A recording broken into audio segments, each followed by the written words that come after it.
Bienvenidos jóvenes, en esta ocasión vamos a desarrollar el contenido que corresponde a la semana número 10, siempre para las materias de oscilaciones, fluidos y calor y física 2. Veamos cuál es la agenda a desarrollar para esta semana. Tenemos 5 puntos importantes. El primero de ellos tiene que ver con la descripción de la ley de los gases ideales, una ecuación muy importante para describir el comportamiento de los gases. Luego seguimos con el concepto y unidad del calor, una nueva magnitud que vamos a introducir y que está relacionada también con el tema de temperatura.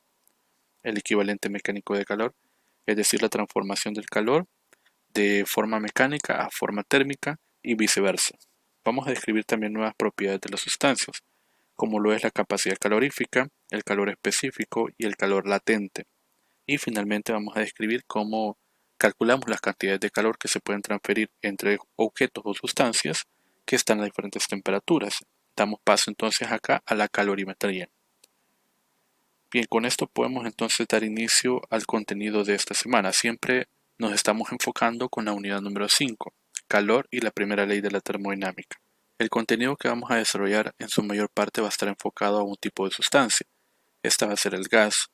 Vamos a definir entonces lo que vamos a entender por un gas ideal, que va a ser nuestra sustancia de trabajo.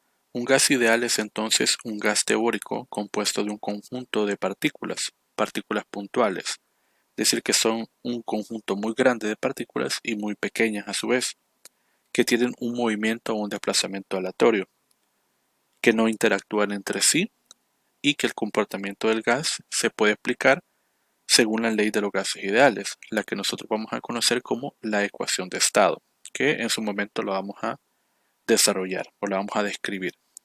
Tenemos acá entonces lo que sería un gas ideal. A nivel muy simple, el gas se compone nada más por moléculas o partículas muy pequeñas que tienen un movimiento aleatorio. Vamos a imaginar que esas partículas tienen el mismo tamaño y que se desplazan con cierta velocidad. En otra ocasión vamos a determinar cuál es la velocidad con la que en promedio se mueven las partículas del gas. También más adelante interpretaremos por qué se produce la presión y vamos a darnos cuenta que la presión es el efecto de las colisiones que producen estas moléculas sobre las paredes del contenedor. También vamos a dar una explicación de por qué la energía cinética está relacionada con la temperatura y a su vez esta está relacionada con el movimiento de las partículas como lo vemos acá.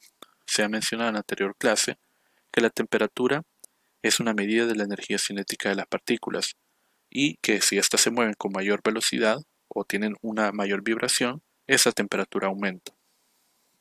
Esto lo vamos entonces a describir en su momento cuando desarrollemos una ecuación que describa el comportamiento de la temperatura en relación con la energía de las partículas que componen a una sustancia. Leyes de los gases ideales. Al igual que como hemos hecho con las sustancias llamadas fluidos, líquidos y gases, y dado que la sustancia que más vamos a utilizar va a ser un gas, es importante comprender que las variables que van a describir el comportamiento del gas incluyen las que ya nosotros conocemos, como por ejemplo la presión y el volumen, y otras más que vamos agregando, como lo es el caso de la temperatura y el número de moles. Estas magnitudes van a describir entonces algo que vamos a definir como el estado del gas. Si una de estas magnitudes cambia, entonces cambia el estado del gas. Para saber cómo es el comportamiento del gas de forma matemática, es necesario entonces establecer una ecuación que se basa en un modelo, el modelo del gas ideal. Para los fenómenos que observaremos a continuación, algunas de estas variables que he mencionado, ya sea el volumen, la presión o la temperatura o inclusive el número de moles, se puede mantener constante o se puede modificar para ver qué sucede con el gas en función de esta modificación. Nos dice entonces que la ley de los gases ideales es la ecuación de estado del gas ideal. El gas ideal es un gas hipotético formado por partículas puntuales, como lo acabamos de describir, que no tienen atracción y no tienen repulsión entre estas partículas. No las afecta la fuerza de gravedad porque tienen una masa muy pequeña.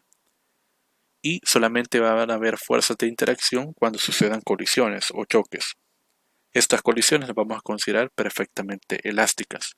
Esto significa que va a haber conservación de la cantidad de movimiento y la energía también se va a conservar. Una colisión de una partícula con otra va a compartir energía, de tal forma que el cúmulo o el total de todas las partículas va a conservar su energía. Y como la energía está asociada al movimiento, bien puede ser una energía de vibración o bien puede ser una energía de traslación. La primera ley que va a describir el comportamiento del gas, o para llegar a la conclusión de una ecuación general que describa todo el comportamiento del gas, se conoce como la ley de Charles. ¿Qué nos dice esto? Dice que para una cierta cantidad de gas a una presión constante, al aumentar la temperatura, el volumen del gas aumenta. Y al disminuir la temperatura, el volumen del gas disminuye. Hay una relación ahora entre dos magnitudes. Si bien es cierto, vamos a utilizar la presión, el volumen, la temperatura y el número de moles para describir el gas, observemos qué sucede si mantenemos la presión constante, mientras que el volumen del gas y la temperatura se modifican. También vamos a observar que la cantidad de gas para este experimento es una cantidad constante, no se modifica.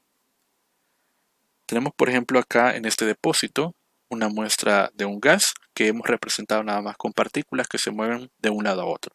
Este gas se permite expandir y para que produzca esta expansión lo debemos de calentar. Le aplicamos energía, le aplicamos lo que vamos a definir como calor. Esta cantidad de energía lo que va a hacer es transferirse las moléculas del gas y estas se van a mover más rápidamente, adquiriendo cierta energía. Dado que van a necesitar más espacio para poder moverse, el gas se va a expandir y eso lo vamos a observar con un aumento del volumen. Si graficamos en un sistema de coordenadas y sobre x, donde y es el volumen y t la temperatura, cuando vamos aumentando el valor de la temperatura, aumenta el movimiento de las partículas y por lo tanto aumenta el volumen. Vemos acá estos puntos de dispersión que perfectamente siguen una tendencia lineal, la cual la podemos conectar a través de esta recta y podemos decir entonces que todos los pares ordenados siguen esta misma tendencia. De tal forma que si yo divido el volumen sobre la temperatura, eso me da una constante, lo que interpretamos como una relación de proporcionalidad directa, tal como lo observamos acá. Esta es la forma de expresar esta relación. Y eso de acá me representa entonces esa proporcionalidad. El volumen entre la temperatura es una constante para cualquier punto dentro de esta línea de tendencia que nosotros hemos trazado. Ahorita no nos vamos a enfocar en cuánto vale esta constante, sino que vamos a formular una sola ecuación donde al final encontraremos la importancia de esa constante para toda esa ecuación general. En este momento solo nos vamos a quedar con la idea de que la ley de Charles nos expresa que el volumen incrementa cuando incrementamos la temperatura del gas. Ley de Gay-Lussac. Esta ley establece que la presión de una cierta cantidad de gas a volumen constante es directamente proporcional a su temperatura. Ahora lo que tratamos es calentar esta misma muestra de gas con esta misma cantidad de moléculas, pero manteniendo el volumen del gas constante. Las colisiones que se van a producir sobre las paredes del depósito se van a interpretar como la presión que ejercen estas partículas sobre esa superficie, de tal forma que si aumentamos la temperatura, las colisiones aumentan y por ende debe de aumentar también la presión. ¿Cómo es el comportamiento entonces de la presión con la temperatura? En el mismo gráfico del sistema Y sobre X, donde Y representa la presión y T la temperatura, observaremos entonces una tendencia de los puntos de forma lineal. Al conectarlos dentro de esta línea de tendencia, podemos decir entonces que se trata de una proporcionalidad directa, tal como lo observamos acá. Todos los puntos coordenados me van a ir identificando una línea de tendencia lineal o proporcional. De tal forma que si ahora dividimos la presión entre la temperatura, esto nos va a dar una constante igual a dividir la presión 2 entre la temperatura 2, la 3 sobre la temperatura 3, etc. En conclusión, podemos decir que la ley de Charles nos indica que la presión se ve afectada con un incremento de la temperatura. Aumenta la presión es porque aumentó la temperatura. Disminuye la temperatura, disminuye también la presión. Ley de Boyle. Esta ley afirma que a temperatura y cantidad de gas constante, la presión de un gas es inversamente proporcional a su volumen. En las dos leyes anteriores también la muestra de gas ha sido la misma cantidad de moléculas. Ahora lo que estamos manteniendo constante es la temperatura del gas. Imaginemos que ya le hemos aplicado una cierta cantidad de energía, manteniendo esa temperatura ahora constante. Observaremos entonces que existirá una relación inversa entre lo que es la presión y el volumen. Si, por ejemplo, nosotros comenzáramos a presionar este pistón con una fuerza vertical hacia abajo, estaríamos reduciendo el espacio que tienen estas moléculas disponibles. Entonces el espacio se va reduciendo, el volumen va reduciéndose de esta muestra de gas y las colisiones ahora serían más repetitivas porque el espacio en el cual ellas se pueden desplazar ahora está más reducido y tienen que recorrer menos distancia para poder colisionar con las paredes, de tal forma entonces que aumentaría el efecto de la presión. Veamos entonces esto en un gráfico. Siempre con nuestro sistema de referencia y sobre X, la presión sobre el eje Y y el volumen sobre el eje X, veríamos que la tendencia de los puntos sería como una especie de curva. Nosotros la colectamos a través de esta línea en color rojo y podemos decir que esta relación es una relación inversa. ¿Cómo sabemos eso? Todos los puntos coordinados, para empezar, siguen la tendencia, pero si ahora nosotros multiplicamos cada una de esas magnitudes, presión por volumen, nos tiene que devolver la misma constante. Así, por ejemplo, si multiplico presión 1 por volumen 1, me tiene que dar el mismo resultado que si yo multiplico la presión 2 por el volumen 2. Podemos concluir que si nosotros aumentamos la presión, el volumen se reduce o viceversa. Ley de Avogadro. La ley de Avogadro nos dice lo siguiente. Asegura que en un proceso a presión constante y temperatura constante, llamados también proceso isobárico y proceso isotérmico, el volumen de cualquier gas es proporcional al número de moles presente. Quedémonos ahorita con la idea de que el número de moles se refiere a la cantidad de gas, la cantidad de moléculas del gas. Así, por ejemplo, si nosotros estamos inyectando de alguna forma más gas o más sustancia, es lógico pensar que vamos a tener mayor cantidad de moléculas. Mayor cantidad de moléculas van a producir un espacio mayor, es decir, van a necesitar tener un espacio mayor para poderse acomodar, de tal forma que el gas va a ir aumentando en tamaño porque hay una mayor cantidad del propio gas. Dice entonces que esta relación es proporcional. Veámoslo otra vez en el gráfico. En el eje Y colocamos el volumen y en el eje X colocamos el número de moles, la cantidad de gas. Los puntos de dispersión nos indican entonces una relación lineal para diferentes experimentos donde vamos inyectando cierta cantidad de gas, vamos aumentando el volumen. Tenemos entonces una relación proporcional directa.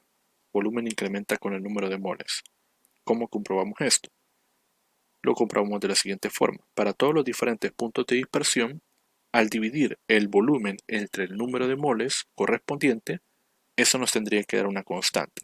Así, por ejemplo, el volumen 1 entre el número de moles 1 me tiene que dar igual al volumen 2 entre el número de moles 2.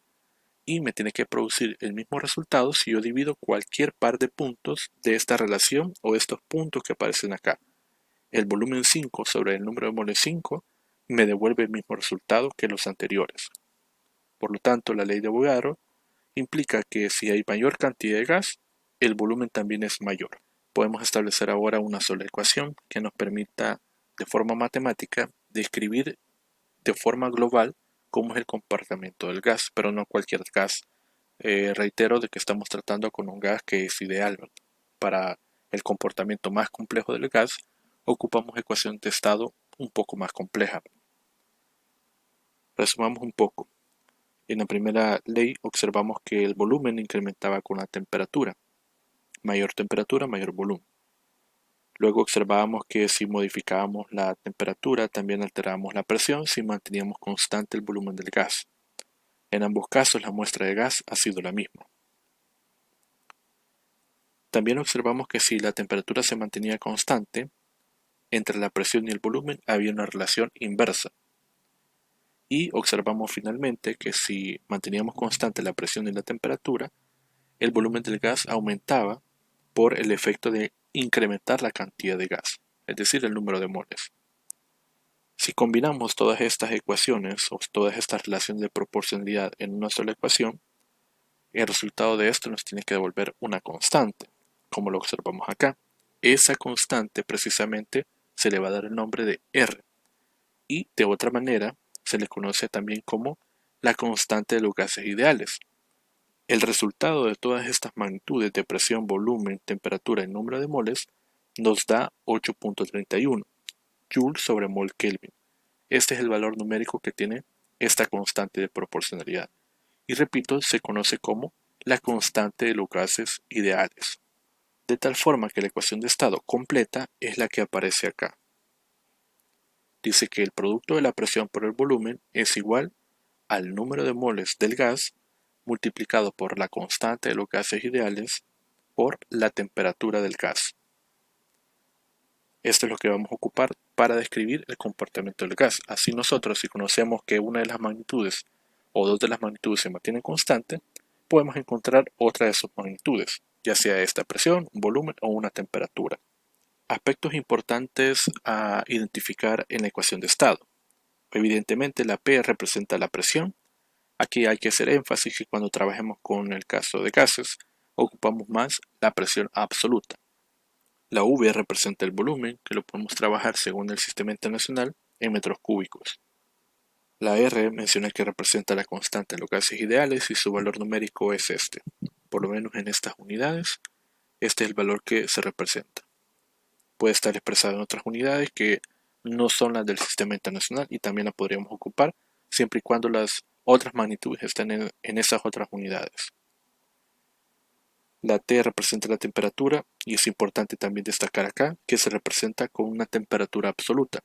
Es decir, esto no lo voy a trabajar ni en Celsius ni en Fahrenheit, tiene que estar en Kelvin.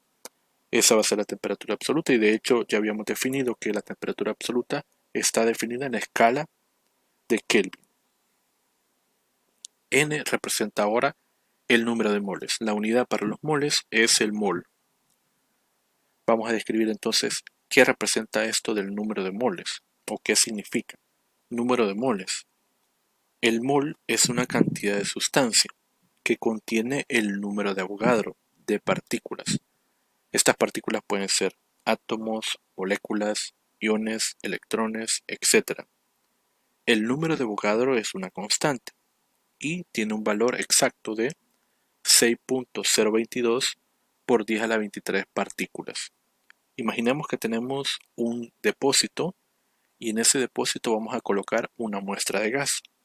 Ya observamos que ese gas es ideal y está compuesto por partículas que se mueven de forma aleatoria. Ahí están todas esas partículas. Voy a tomar 5 moléculas de este gas o 5 partículas.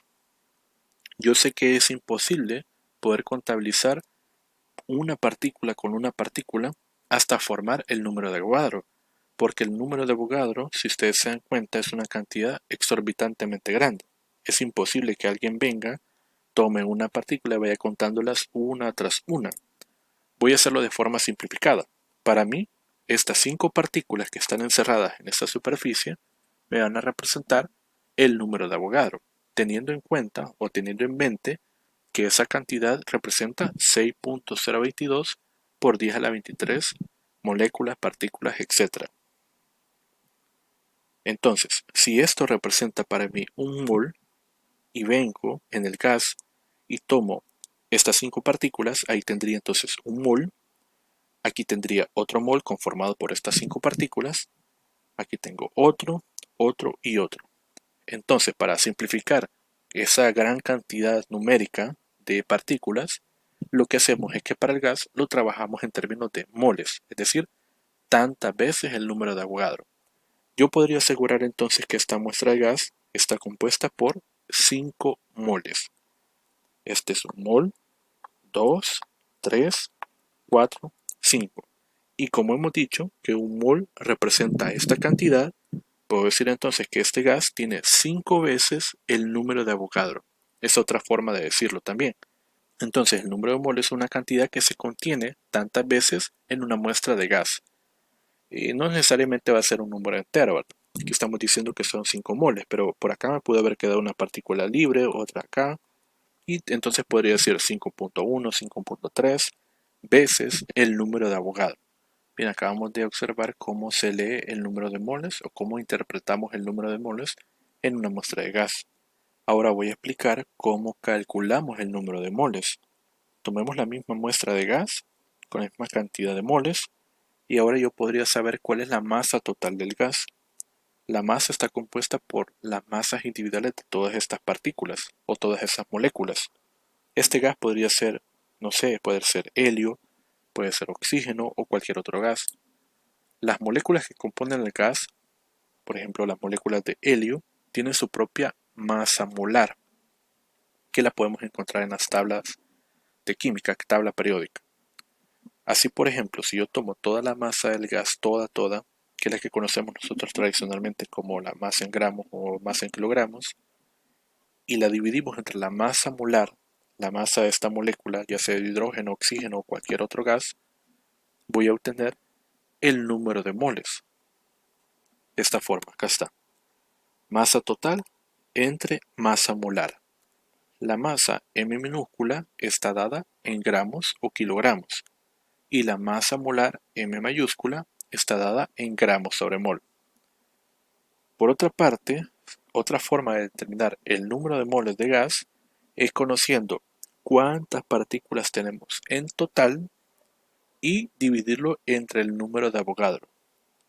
De esta forma, este es el número n de todas las partículas que componen el gas, todas las moléculas, etc., entre el número de Avogadro, que ya dijimos que es una constante. Cualquiera de las dos formas, la relación de las masas o la relación del número de partículas, me va a devolver el número n, el número de moles. Entonces tengo dos formas de determinar el número de moles a partir de estas dos relaciones. Hagamos entonces algunas aclaraciones. Voy a tomar el número de moles, y ya sé que se puede calcular de estas dos formas, y voy a considerar esto: la masa molar del agua. Sabemos que el agua se compone por la fórmula química H2O. Esa fórmula química es esta, H2O, y se lee como dos moléculas de la sustancia hidrógeno y dos moléculas de oxígeno. El hidrógeno tiene una masa molar y vean que está expresada en gramos sobre mol. Eso vale 1. Esto lo sacamos de la tabla periódica. El oxígeno también tiene su masa molar y según la tabla periódica de 16 gramos sobre mol. Dice acá que la masa molar del agua corresponde a 18 gramos sobre mol. Esto significa que en un mol de esta sustancia, es decir, yo tomo 6.022 por 10 a la 23 moléculas de agua y las peso, eso me va a dar 18 gramos, ¿sí? 18 gramos por mol. Ahora, ¿por qué da este 18? Básicamente lo que hacemos es sumar las masas, todas las masas de oxígeno y todas las masas de hidrógeno. Hay 16 gramos por mol solo para la molécula de oxígeno. Como solo es una, pues sería esto. En el caso del hidrógeno hay dos moléculas, o sea que la masa molar de las dos moléculas sería 2. Entonces 2 más 16 serían 18. Así es como estamos obteniendo el número que se llama masa molar. Tomemos entonces ahora esta igualdad, que serían estas dos cantidades: la masa entre la masa molar y el número de moléculas entre el número de Avogadro. Si ahora yo despejo estas cantidades, paso a multiplicar la masa molar al otro término y paso a dividir el número de moléculas al término de la masa, tendríamos esto. La masa total entre el número de moléculas es igual a la masa que tienen cada una de las partículas que conforman a estas moléculas. Es decir, si yo tengo el átomo de oxígeno, yo puedo conocer cuánto tiene en masa el átomo de oxígeno al dividir cuál es la masa total y conocer todas las partículas o todo el número de elementos que conforman a esa masa de gas. Y lo mismo me daría si yo tomara la masa molar, es decir, la masa de un mol, y lo divido entre la cantidad de moléculas que contiene un mol, que es el número de Avogadro, que sería exactamente el mismo resultado. La masa total entre el número total de partículas, o la masa de un mol entre el número que contiene un mol. Ahí estoy obteniendo la masa en kilogramos o gramos que tiene solamente una partícula, tan solo una partícula. Hagamos el ejemplo. tengo la masa molar del oxígeno, ¿sí? Esta es la masa molar del oxígeno. Si esto corresponde a un mol de oxígeno, lo divido entre la cantidad de moléculas o partículas que hay en un mol, que dijimos que es una constante y es el número de Avogadro. Esto me daría este resultado. La masa atómica solamente de una molécula de oxígeno o de un átomo de oxígeno corresponde a 2.66 por 10 a la menos 26 kilogramos. Si revertimos esto, lo multiplicamos por el número de partículas totales, eso me daría la masa total del gas. Bien, espero que me estén comprendiendo hasta este punto, porque estos conceptos que son básicos a veces tienden a confundirnos, pero igual ustedes pueden preguntar, pueden hacer las consultas.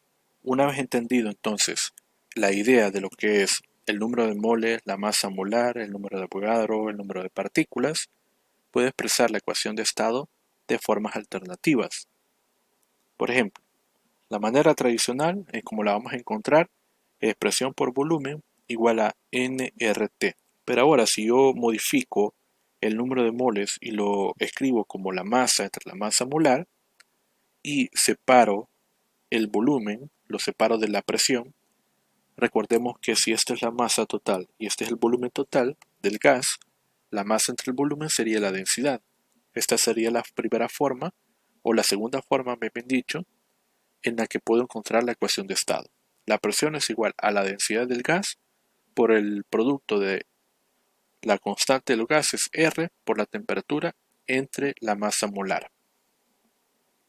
Por otra parte, vuelvo a tomar la expresión general de la ecuación de estado y el número de moles ahora lo reparto como el número de partículas entre el número de Avogadro. Voy a separar ahora estos dos términos.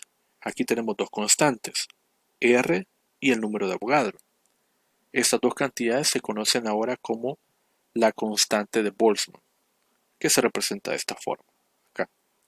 Esta constante de Boltzmann sale del resultado de dividir R entre el número de Avogadro. Ese resultado es precisamente esta cantidad, 1.38 por 10 a la menos 23 joules sobre Kelvin.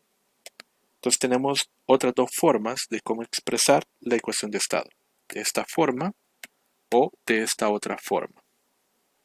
Dependiendo cuál sea la situación o dependiendo de qué magnitud nosotros conocemos, así vamos a utilizar una u otra manera, aunque podemos resolver fácilmente también con esta ecuación. Ahora que ya entendemos los conceptos de temperatura, presión, volumen y comprendemos que el gas se comporta de acuerdo a la ecuación de estado, estamos hablando siempre del gas ideal, vamos a introducir un nuevo concepto, el concepto de calor. Si bien es cierto el calor está relacionado con la temperatura, no significan lo mismo. Iniciemos por esta definición. ¿Qué es el calor? El calor es la transferencia de energía entre diferentes cuerpos o diferentes zonas de este mismo cuerpo que se encuentran a distintas temperaturas. Ojo con esto, es una transferencia de energía, entonces nos está dando la pauta de que se trata de una energía, a diferencia de la temperatura. La temperatura se relaciona con la energía, no es directamente energía. Y dice también que el calor, como transferencia de energía, se produce bajo una diferencia de temperaturas. Es importante esto. Para transferir calor, deben de existir dos o más cuerpos que tengan diferentes temperaturas. La forma natural, lo vamos a observar acá, en la que fluye el calor, si el objeto A o el sistema A está a mayor temperatura que el sistema B, la forma natural del flujo de calor o del movimiento del calor será de esta manera. Del cuerpo o del sistema que tenga mayor temperatura al que tenga menor temperatura. Ahí se está dando una transferencia de calor. Ahora bien, ¿hasta qué momento va a cesar o detenerse el calor? Tenemos otra vez la misma situación. El cuerpo A o el sistema A y el sistema B. Ambos están a dos temperaturas diferentes. Una temperatura A, una temperatura B. Supongamos que la temperatura de A sigue siendo mayor que la de B. Hay una transferencia. Esa transferencia más adelante observaremos de qué manera se puede transferir esta energía. Imaginemos ahorita que los ponemos en contacto y al ponerse en contacto, según la ley cero de la termodinámica, estos dos sistemas van a alcanzar el equilibrio térmico. ¿Cuándo sabemos que alcanzan el equilibrio térmico? Cuando llegan a la misma temperatura, la que conocemos como temperatura de equilibrio. En ese momento, como las temperaturas se igualan, el flujo de calor deja de existir. Entonces podemos decir que el calor como forma de transferencia de energía solamente va a suceder cuando los cuerpos o sistemas estén a diferentes temperaturas. Unidades del calor y equivalente mecánico. ¿En qué unidades podemos expresar el calor? Primero, el más evidente sería en joules, dado que se trata de una energía en tránsito. Podemos expresarlo también en lo que es caloría. En breve vamos a describir a qué nos referimos con caloría.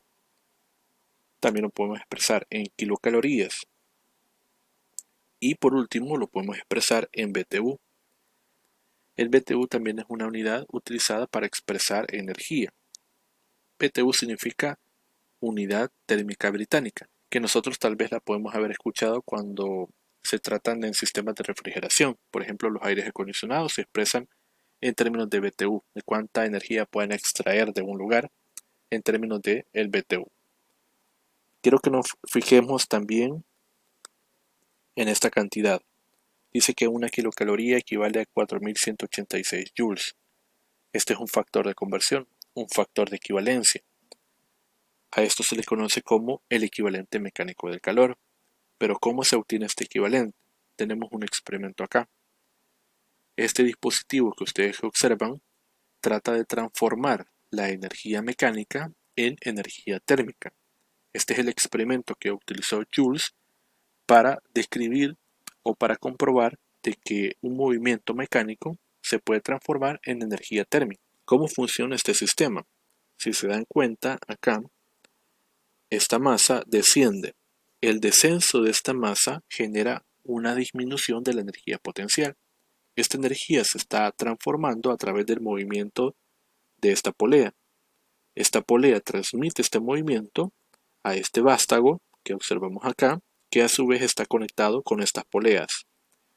Es decir, que el movimiento vertical de esta masa o esta energía que está disminuyendo acá se va a ver incrementada en la temperatura de esta sustancia, que generalmente es agua la que se utiliza en este experimento. Entonces, esta energía se transforma en energía de movimiento de agitación del agua a través de las poleas. Esa agitación del agua lo que produce es entonces un incremento de la temperatura. ¿Cuánta energía es necesaria para elevar la temperatura del agua en 1 grado Celsius? Dependerá también de cuánta cantidad de masa tengamos de agua. Así, por ejemplo, una kilocaloría necesita 4186 joules de energía para elevar la temperatura en 1 grado Celsius de una muestra de 1 kilogramo de agua. Este experimento, entonces, repito, comprueba que podemos transformar la energía mecánica en energía térmica y en general el trabajo que se puede desarrollar sobre una sustancia se puede transformar en energía térmica. Si no, por ejemplo, comprobemos el frotar nuestras manos. Cuando se frotan nuestras manos de forma rápida, se incrementa la temperatura. Hay una transferencia de energía por el efecto del rozamiento. Entonces eso hace un aumento de temperatura y transforma la energía mecánica del movimiento de nuestras manos en calor, energía térmica. Entonces ahora podemos definir lo que vamos a entender por una caloría. De acuerdo al experimento que acabamos de observar, la caloría es la cantidad de energía necesaria para elevar la temperatura de una muestra de 1 gramo de agua en 1 grado Celsius de temperatura. La muestra que hemos observado acá de agua ha sido 1 kilogramo. Para elevar la temperatura de ese kilogramo en 1 grado Celsius, necesitamos utilizar 4186 joules de energía mecánica o de trabajo mecánico. Es decir, entonces que para una caloría necesitaríamos una cantidad 1000 veces menor. O sea que una caloría corresponde a 4.186 joules, porque se trata solamente de una muestra de 1 gramo. Por otra parte, el BTU, de forma análoga, si la sustancia ahora de la masa la utiliza como libras y la temperatura la utilizo como Fahrenheit, voy a definir el BTU de esta forma: la cantidad de energía necesaria para elevar la temperatura de la muestra de una libra de agua en 1 grado Fahrenheit. Y esta cantidad se conoce como un BTU, que equivale a decir 1055 joules, es lo que necesitaría para una libra de agua, y que también equivale a 252 calorías. Entonces, si nos vamos para atrás, este término de acá es el equivalente de lo que es caloría a joules. Es por eso que ahora podemos transformar de una unidad a otra. Puedo pasar de joules a calorías, de joules a kilocalorías, de joules a BTU o viceversa. Bien, hablemos ahora de algunas propiedades térmicas de la materia, como lo es el calor específico, la capacidad calorífica y el calor latente. Voy a comenzar con la capacidad calorífica. Imaginemos en primer lugar que tengo dos sustancias del mismo tipo o mismo material, pero que tienen masas diferentes. Por ejemplo, estos dos objetos pueden ser metales. Ambos están a la misma temperatura. Voy a aplicarles la misma cantidad de energía, la misma cantidad de calor. Esto va a provocar que elevemos las temperaturas de estas sustancias.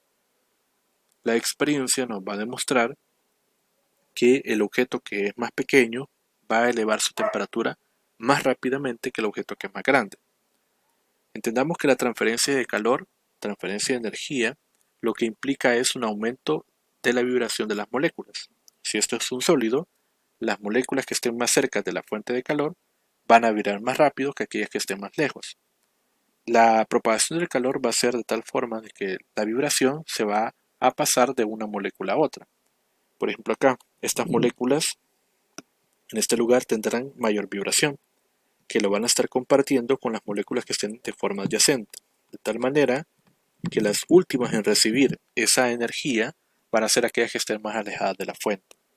Como este objeto es más pequeño en relación con este otro, a menor espacio que tengan que recorrer las partículas, mayor va a ser entonces la temperatura que se va a percibir, es decir, más rápidamente se propaga la energía.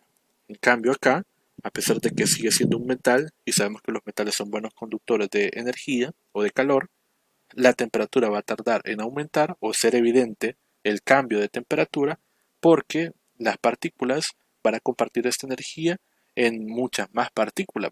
Entonces al final, estas partículas que están más lejos de la fuente que produce el calor, pues entonces van a tardar en percibir o en recibir esa energía. De tal forma que yo observaría que la temperatura de la muestra 1 es mayor que la temperatura de la muestra 2.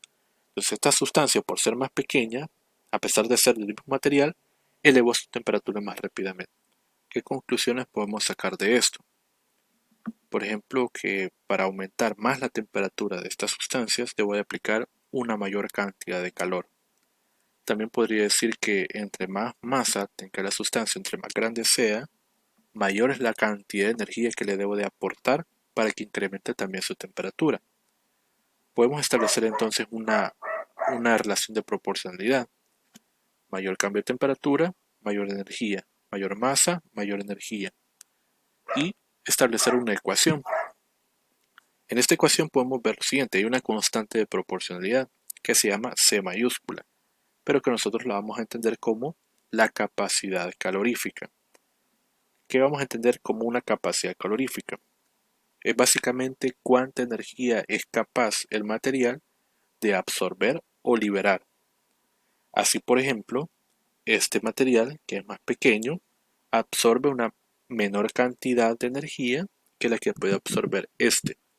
De la misma manera, puede liberar una cantidad de energía mayor.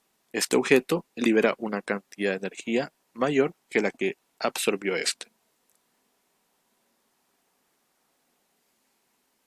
Podemos definirla también la capacidad calorífica de esta forma: cantidad de energía que se requiere para elevar la temperatura de una sustancia en 1 grado Celsius. Como lo acabamos de observar, es más fácil elevar la temperatura de esa muestra pequeña porque tiene menos masa, y es más difícil elevar la temperatura de la muestra más grande porque tiene más masa. En otras palabras, si una sustancia tiene menos capacidad, aumentamos su temperatura más fácilmente o hay un cambio de temperatura mayor. Pero si la sustancia tiene una capacidad grande, entonces es más difícil elevar su temperatura. Por lo tanto, tenemos cambios de temperatura más pequeños. ¿Qué significa también? Que la capacidad calorífica está relacionada con la masa. La mayor masa de esa sustancia, mayor es la capacidad. Aquí tenemos entonces una conclusión matemática de lo que estamos diciendo. Capacidad calorífica, C mayúscula, cantidad de calor que debo de aplicar para elevar la temperatura de la sustancia. ¿Cuáles son las unidades? Joules sobre grados Celsius. Calor específico. Imaginemos ahora que tenemos dos sustancias diferentes pero que tienen la misma masa. Podría ser un metal, este podría ser un trozo de madera. Ambos están a la misma temperatura. Los sometemos a una misma cantidad de energía, calor, y observaremos que el metal, por su propiedad de ser un buen conductor, tiene una mayor transferencia de energía y eleva su temperatura más rápidamente que este otro. Aún inclusive siendo los dos metales, entre ellos podríamos observar que hay unos mejores conductores de calor y otros malos conductores, de tal forma que en uno o en otro, por la naturaleza de esa sustancia, habría mayor temperatura. Entonces aquí vamos a observar que para este caso la temperatura del objeto 1 es mayor que la temperatura del objeto 2, pero ahora va a depender no tanto de la masa, porque ambos tienen la misma cantidad de masa, va a depender de la naturaleza de la sustancia. Algunos van a aumentar su temperatura más fácilmente y otros no. Eso se va a deber a esta propiedad, el calor específico. Cuánta energía es necesaria para elevar su temperatura dependerá de la propiedad del material, su calor específico. ¿Qué conclusión podemos sacar ahorita? Que también para aumentar la temperatura necesitamos aplicar mayor cantidad de calor. Si quiero mayor cambio de temperatura, debo aplicar mayor energía, más cantidad de calor. La dependencia que tiene la capacidad calorífica con la cantidad de masa, hemos visto que la capacidad aumenta si aumentamos la masa y por lo tanto hay un cambio menos sensible de temperatura, dice que esa dependencia se puede eliminar definiendo el calor específico, que es el que acabamos de observar. Así pues, el calor específico es la cantidad de energía necesaria para elevar la temperatura de una muestra de 1 kilogramo de cualquier sustancia en 1 grado Celsius de temperatura. ¿Cuánta energía le tengo que aplicar a, por ejemplo, el aluminio para que eleve su temperatura? Estará definido por su calor específico. ¿Cuánto necesita el plomo para elevar su temperatura en 1 grado Celsius? Una muestra de 1 kilogramo dependerá de su calor específico. Como conclusión, el calor específico C minúscula es la cantidad de calor por unidad de masa y por unidad de grados de temperatura, grados Celsius, Fahrenheit o Kelvin, o que también podemos expresar de esta forma. Es la capacidad por unidad de masa, en unidades de joules, kilogramos, grados Celsius. Entre más grande sea el calor específico de un material, mayor tiene que ser la transferencia de energía que le debo de aplicar o mayor va a ser el calor que le debo de aplicar para que eleve su temperatura en 1 grado Celsius. Una pequeña aclaración en cuanto al calor específico y la capacidad calorífica. Ambas van a depender de los cambios de temperatura. De alguna forma son un poco sensibles a los cambios de temperatura. Nosotros vamos a considerar que estas cantidades no son afectadas por los cambios de temperatura, a no ser que se nos especifique lo contrario. De hecho, si por ejemplo tomamos una muestra de metal, una muestra de agua o de cualquier otra sustancia líquida o sólida, en un intervalo considerable de temperatura, estos mantienen su calor específico como constante. Entonces no va a haber mucho problema con eso. Pero si en el caso de que la sustancia nos mencionara que es afectada por la temperatura, entonces expreso el calor específico de esta forma.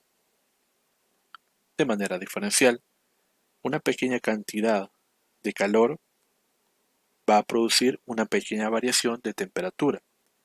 De tal manera que si yo quiero conocer cuánta es la cantidad de calor que se transfiere a la sustancia, despejando de esta ecuación, obtendría esto.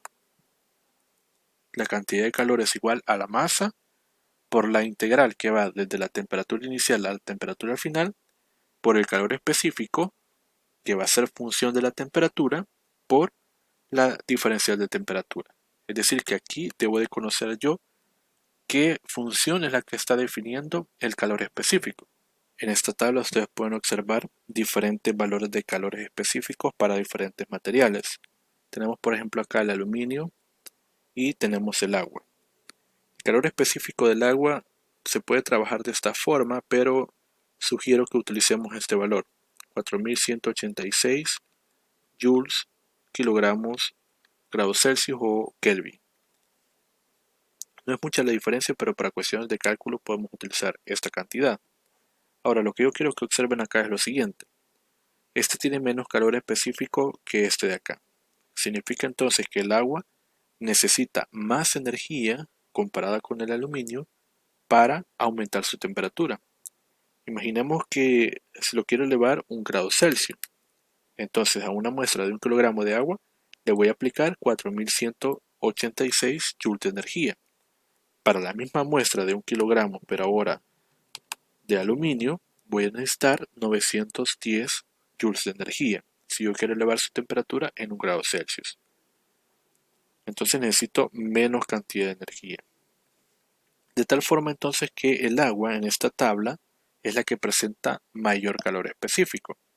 Y como presenta mayor calor específico, ustedes van a observar, por ejemplo, en ausencia de un refrigerante, utilizamos agua en un radiador de un vehículo para poder bajar la temperatura del motor, porque necesitamos mucha energía para elevar la temperatura. O sea que con un poco de agua que agreguemos al radiador, podemos utilizarlo como un refrigerante alternativo, ¿verdad? Aunque no es lo recomendable.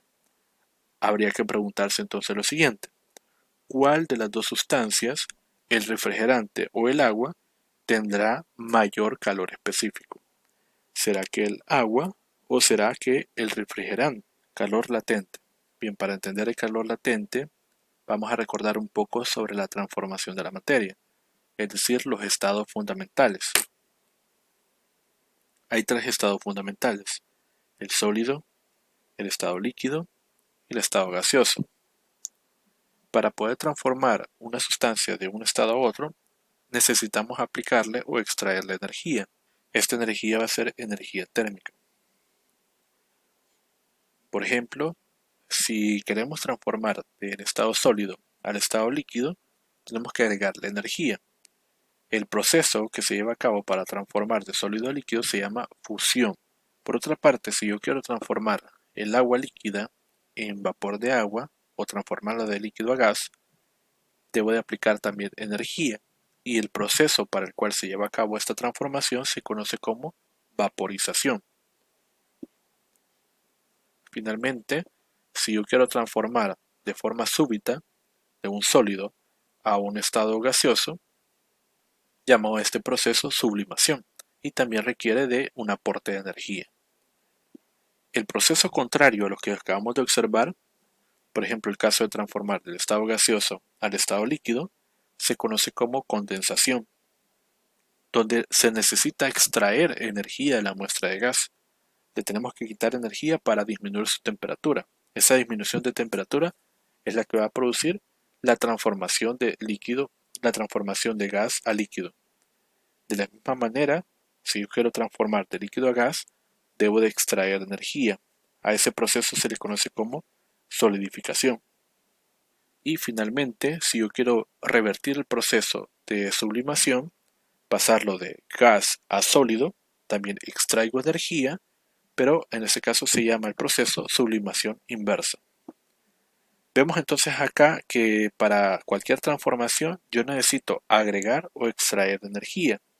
Esa energía necesaria para transformar a la sustancia o cambiar de estado a la sustancia es lo que nosotros vamos a conocer como el calor latente. ¿Cuánta energía vamos a ocupar para transformarlo, ya sea de estado sólido a líquido o de líquido a gas o viceversa? Va a depender del tipo de sustancia. No es lo mismo transformar el agua a transformar un metal. Entonces cada sustancia tendrá su propio calor de transformación.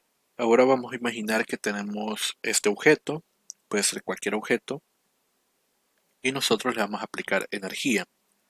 Una entrada de energía se va a interpretar como un calor positivo. Si la sustancia no cambia de forma, es decir, no cambia de estado, estamos aplicando nada más un aumento de temperatura cuando agregamos calor. Estamos incrementando su temperatura. Eso se interpreta como un delta de temperatura. De la misma manera, si extraemos energía, lo interpretamos con un calor negativo, un signo negativo. Eso se interpreta también como un efecto de disminución de la temperatura. La variación de temperatura disminuye. Por otra parte, el mismo objeto, al aplicarle energía, calor positivo, si la temperatura ahora se mantiene constante, el delta de temperatura sería igual a cero. Entonces, si no cambia la temperatura, es porque se está produciendo un proceso de transformación. En este caso, estamos transformando este objeto de sólido a líquido, porque estamos agregando energía. Si le extraemos energía, eso es un calor negativo, y sucede que la temperatura es constante, entonces estamos transformando de líquido a sólido a esta sustancia. ¿Qué significa entonces? Que cuando ocurre una transformación, un cambio de estado, vamos a observar que la temperatura se mantiene constante. Hay agregación de energía, pero ¿por qué no cambia la temperatura? Recordemos que en los estados fundamentales, cuando estuvimos describiendo el sólido, el líquido y el gas, observamos la estructura molecular de estas sustancias. En el sólido, las moléculas estaban muy fuertemente unidas. En el líquido, relativamente unidas, y en el gas prácticamente están completamente libres. Para romper estos enlaces que mantienen al sólido en su estructura de sólido, tenemos que aplicar una gran cantidad de energía para poderlo separar. Es por eso que toda la energía que estamos aplicando se va a romper estos enlaces hasta que todo el sólido o toda la sustancia esté completamente transformada en líquida, es cuando va a suceder un aumento de temperatura. Mientras tanto, en el proceso de transformación, la temperatura se va a mantener constante. Y lo mismo sucede en el proceso inverso. Cuando estamos llevando de un estado líquido a un estado sólido, por ejemplo, también al extraer esa energía, ahora los enlaces comienzan a formarse, pero para que se formen esos enlaces debemos extraer una gran cantidad de energía para volver a la estructura del estado sólido. Por lo tanto, el calor latente dice que se necesita una cantidad específica de energía térmica para que ocurra el cambio de fase de una cantidad determinada de sustancia. El calor requerido, el calor requerido es proporcional a la masa de la misma, de tal manera que la cantidad de calor necesaria para fundir una masa dada de sustancia sin cambio de temperatura es igual a esto. El calor para fundir una sustancia de una masa determinada es igual al valor de la masa de esa sustancia por su calor latente. Eso es lo que entendemos por SL sub F. Se conoce como el calor latente de fusión. Para el caso de la fusión del hielo en agua a presión atmosférica normal de una atmósfera, el calor de fusión es 334 por 10 a la 3 joules por cada kilogramo. Un kilogramo entonces de hielo necesita 334 por 10 a la 3 joules de energía para transformarlo de su estado sólido a su estado líquido. Como mencioné, cada sustancia tendrá su propio calor latente. Y esto que aparece acá es el equivalente en calorías sobre gramos. El calor de fusión del hielo es 80 calorías sobre gramo. Cuando el cambio de fase corresponde al de líquido a gas, el calor necesario está dado por la siguiente ecuación.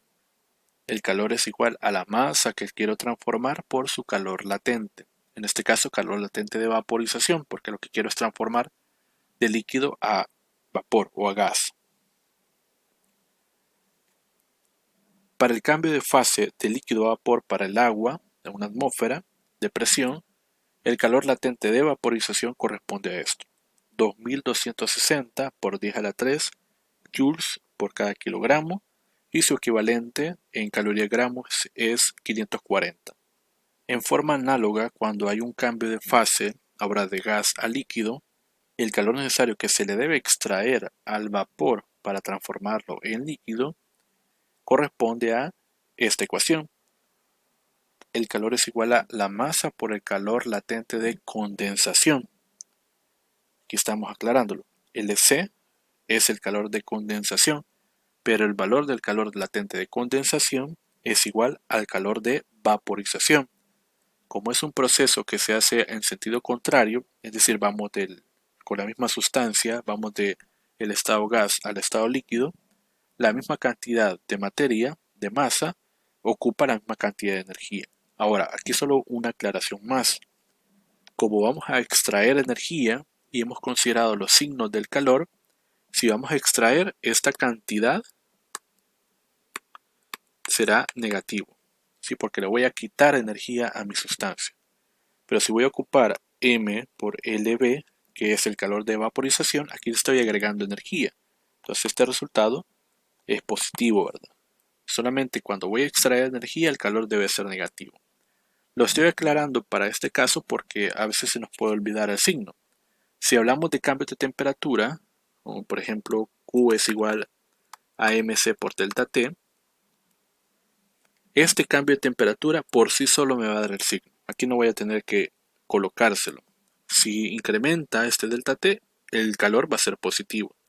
Si este delta T disminuye, aquí saldrá un signo menos e interpretaremos eso como una energía que sale. Pero acá no, ¿verdad? Como no hay un delta de temperatura, tengo que asignarle yo el signo, ¿verdad? Para interpretarlo. Finalmente, el calor que debe extraerse a una sustancia para cambiar de fase de líquido a sólido está dada por la ecuación. Calor es igual a la masa por el calor latente de solidificación.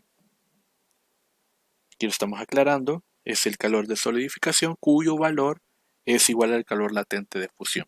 Lo mismo que en el caso anterior, como estamos extrayendo energía, el Q va a ser negativo. Calorimetría. Con la calorimetría utilizamos de alguna forma una técnica para poder determinar estas magnitudes que ya hemos mencionado, ya sea la capacidad, ya sea el calor específico o ya sea el calor latente. La calorimetría me va a poder ayudar para determinar qué cantidades de calor se transfieren entre sistemas o entre cuerpos, aplicando lo que es el principio de conservación de la energía. Pero para utilizar el principio de conservación de la energía, puedo imaginarme un sistema aislado o puedo considerar un sistema aislado real. Veamos entonces. Una técnica para medir el calor específico de sólidos y líquidos consiste en calentar la sustancia a cierta temperatura, colocarla en un recipiente con una masa dada de agua a una temperatura conocida y medir la temperatura del agua. Una vez que se haya logrado el equilibrio térmico, es decir, que las temperaturas sean iguales en los sistemas, por ello, la calorimetría es la medida de la cantidad de calor que cede o absorbe un cuerpo en el curso de un proceso físico o químico. Lo que nos trata de explicar este párrafo de acá es que si nosotros tenemos dos sustancias a diferentes temperaturas, hay una transferencia de calor y por conservación de la energía, dado que no se va a perder energía, considerando que esto está perfectamente aislado, podemos determinar aplicando ese principio, ya sea el calor específico o la capacidad calorífica o inclusive el calor latente de las sustancias involucradas. El principio de conservación de la energía requiere que la cantidad de calor que transfiere la sustancia caliente más la cantidad de calor que recibe la sustancia fría sea igual a cero. Todo el calor que se gana más todo el calor que se pierde tiene que ser igual a cero. En general, si yo tengo más de dos sustancias involucradas con diferentes temperaturas, vamos a tener una gran cantidad de energías, una gran cantidad de transferencia de calor. Entonces puedo decir que la suma de todo el calor que se transfiere en estos sistemas, la sumatoria me tiene que dar igual a cero. Principio de conservación de la energía. Para realizar los experimentos de calorimetría, hacemos uso de un calorímetro, que es este que observamos acá. Este es un calorímetro simplificado. ¿Qué es un calorímetro? Es un instrumento que sirve para medir las cantidades de calor suministradas o recibidas por los cuerpos. Es decir, sirve para determinar el calor específico de un cuerpo, así como para medir las cantidades de calor que liberan o que absorben los cuerpos. Voy a describir a grosso modo este calorímetro. Este calorímetro consiste en un depósito, que aquí no se observa, pero sería todo esto de acá. Este depósito está hecho de algún metal, como por ejemplo aluminio, cobre, etcétera, donde nosotros lo aislamos a través de este otro material, este que está acá, que bien puede ser un aislante térmico, como por ejemplo Durapax. Lo tapamos y dentro de este calorímetro tenemos agua a cierta temperatura, puede ser una temperatura ambiente. Colocamos dentro del calorímetro una muestra de algún objeto al cual nosotros le queremos determinar su calor específico. Ese objeto estará a una temperatura mayor generalmente que la que tiene el agua. Al colocarlo dentro del calorímetro y al estar en contacto con el agua, hay una transferencia de energía del cuerpo al agua, e inclusive podría haber una transferencia de energía del cuerpo al agua, pero también hacia el calorímetro, dado que el calorímetro puede ser un objeto real. Cuando sucede esta transferencia se eleva la temperatura. La temperatura deja de elevarse cuando ya no hay transferencia de energía, y entonces decimos que el sistema alcanzó el equilibrio térmico. La temperatura del objeto, la temperatura del agua y inclusive la temperatura del calorímetro llegan a un mismo valor común. Es en ese momento que, ya conociendo los datos de temperaturas, masas, puedo calcular entonces las cantidades de energía y posteriormente el calor específico de la muestra. Para eso me está sirviendo entonces este calorímetro. Recuerden, si un objeto tiene alta temperatura, él va a ceder energía. Si un objeto tiene baja temperatura, él va a absorber energía o a recibir energía. Tenemos dos casos posibles, un sistema ideal y un sistema real. En el sistema ideal vamos a imaginar un objeto, que puede ser el calorímetro, que está conformado por un material aislante perfecto.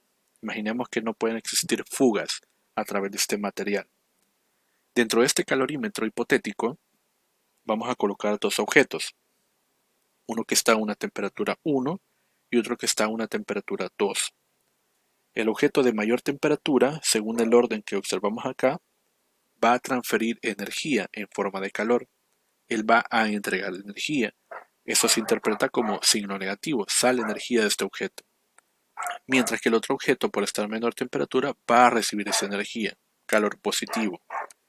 Como es un aislante perfecto, no hay transferencia de energía con el entorno. Puedo decir entonces que no sale energía en forma de calor y no puede entrar energía en forma de calor. Todo el calor neto se comparte nada más entre esos dos objetos. Por otra parte, en el sistema real, puede considerar este material aislante, pero no va a ser 100% perfecto. Va a haber cierta pérdida de energía o cierta transferencia.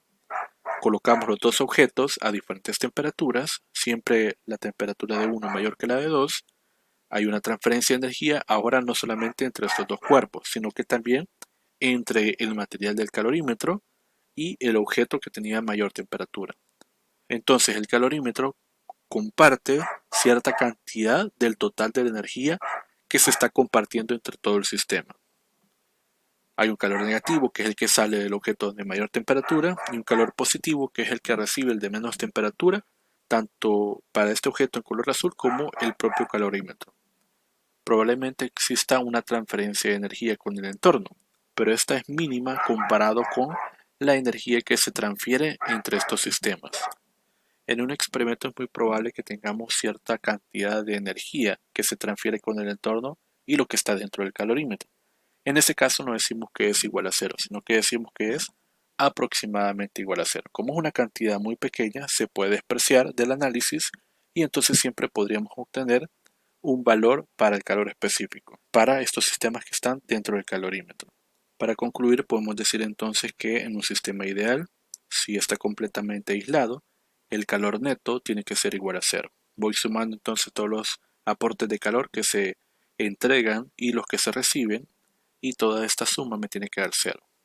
Si agregamos ahora un calorímetro, ese calorímetro probablemente nos den alguna propiedad como que está hecho de un material o que no es un calorímetro ideal. Entonces en este caso se comparte también energía con ese calorímetro. Y podemos decir entonces que la ecuación queda de esta forma. El calor neto de todo lo que se entrega y todo lo que se recibe también es igual a cero. Entonces este en el caso de que no conozcamos propiedades del calorímetro y este es en el caso de que conozcamos propiedades del calorímetro. Bien, hasta acá llegaríamos con el contenido relacionado con el calor y la temperatura. Espero que haya sido claro con los conceptos y con las definiciones, y cualquier duda las podemos hacer a través de los medios indicados. Muchas gracias por su atención.